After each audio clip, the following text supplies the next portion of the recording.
Making millions of dollars, and the victim's family have not partaken none of those profits. Took your gold, gave you this. Took your language, gave you this. 100% way to survive jail or prison.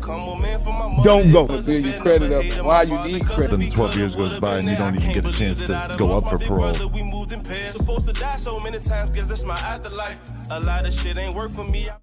Shout out to everybody out there on Team Banky Pam, man. Appreciate the love, appreciate the support. But today we on Living Life After Life podcast with Banky Pam and I am Troy Catchmore. Yes. We got the great brother. Tell them your name, name.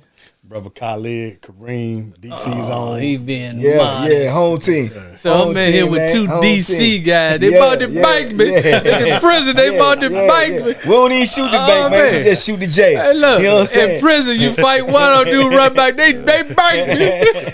You know what I mean? Yeah, man. Good to have you out here, bro. You know, this is a long time coming, man. You know, we all did time together. We was all in the belly of the beast, man, struggling to get out. You know, we out here now. We trying to create positive change, positive energy, and you know, we all playing our part, man. We just need support from everybody else. But bro, tell them what you been doing out there, man, in the city, man. You know, you making moves, man, writing books and shaking trees, man.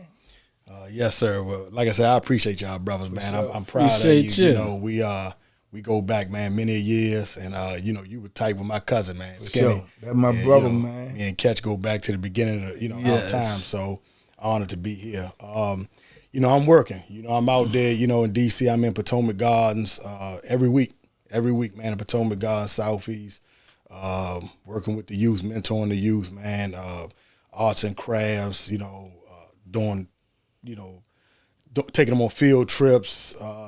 You know, spending time with them. We just had a fundraiser. We got we were blessed with, funds to get more art supplies.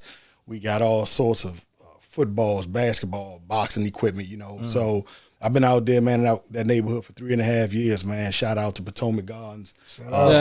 Sister Courtney Mills, Miss Danielle, Brothers Huddle brought me over there, Brother Karim, Brother Frank Muhammad, man. And so, I stay the course. I just love the youth. I love the youth. I'm giving back because I owe. And that's just what I'm doing. I'm speaking at different juvenile centers. Just spoke at Newport News Center yesterday. Spoken at Landmark Detention Center, DC Detention Center, Maryland Detention Center, about to speak in DC jails.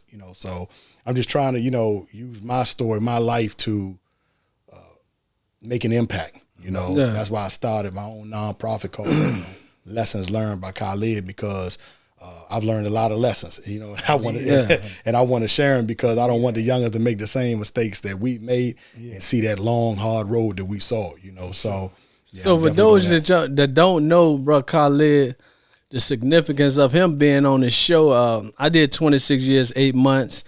Banky did 30 plus. You did how many, my brother? 25. So the name of this show is Living Life After Life. We have celebrities. We have influential people. Like, we have people, man, that after doing life, whatever that life was, we live in life, man. And it's an honor when we get one of our comrades on the sofa, man, that has done time like us. And, he can show you what he's doing now after doing life. Because this was actually one of my mentors in prison, the first person put the mic in my hand, tell me hold the class down, Okay. And I've had many great mentors, and hopefully our goal is we're going to get all of them on here, because you need to see what we doing after living life, man, because we have done some. My brother got a book. This book here, this is first book, right? That's right. That's right. I was just thinking, what's up with this book, man? That was my first poetry book. I've been writing poems probably since I was like 14.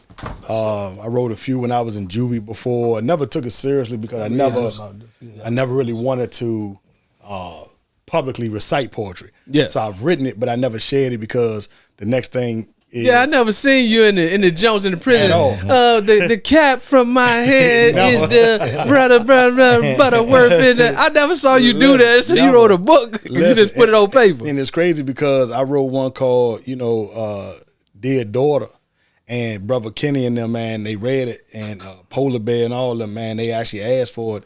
They started making copies, Then I wrote one called Single Mom, And, you know, they had copies flying around now the way that I ain't even know. But I'm like, hold on, how y'all get copies of my poems, you know? So I was always honored because I used to write, a lot of guys are illiterate in prison, you know, so I used to write, you know, letters, you know, we done that. Yes. And writing poetry was my way of expressing myself. Who didn't want to be a rapper? You were spit flame, you rap, you know what I'm saying? So you had that charisma, but you had that, you know, that stage presence. So I'm more reserved, you know, so I like to write poetry. And so, I came out with that book. Shout out a friend of mine, Julie. She helped me with it. And when I came out, all she needed was a picture. So I came out with that one. Where's this located at? That's actually on the subway. That's I'm talking about where can they go get it? Oh, they can get that at lulu.com. I was just Lulu.com. This one too? That Banky got? That still thinking that just came out this year. Shout out to, you know, Black Connections own Sandra, you know, Wilson. Sandra. She helped me with that, Shout man. out Sandra. And, you know, she helped me with that. My cousin Shawnette helped me with that. You know, we edited, you know, they typed it up, took some pictures, accompanied some pictures in there, and that can be found actually on Amazon. You know, and both, you know, people love them. That has short stories, and has a couple pictures accompanying it. You know, it means a lot to me because, you know, one is actually a poem about the gods, Potomac gods, but it speaks of the duality. It's a part 2 to Dear Mom, and there's one called Breathe. A lot of people have read, you know, so, you know, I like poetry. There's one called My Brother's Keeper. There's actually one about this guy called Royal Release because he wrote a book that's going to become a movie, and I read it 15, 20 years ago, you know. Oh, yeah, Chasing Bad News, the movie.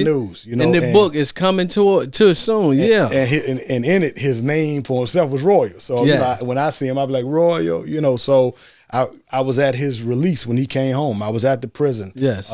We went to the hotel. We went to eat together. So yes.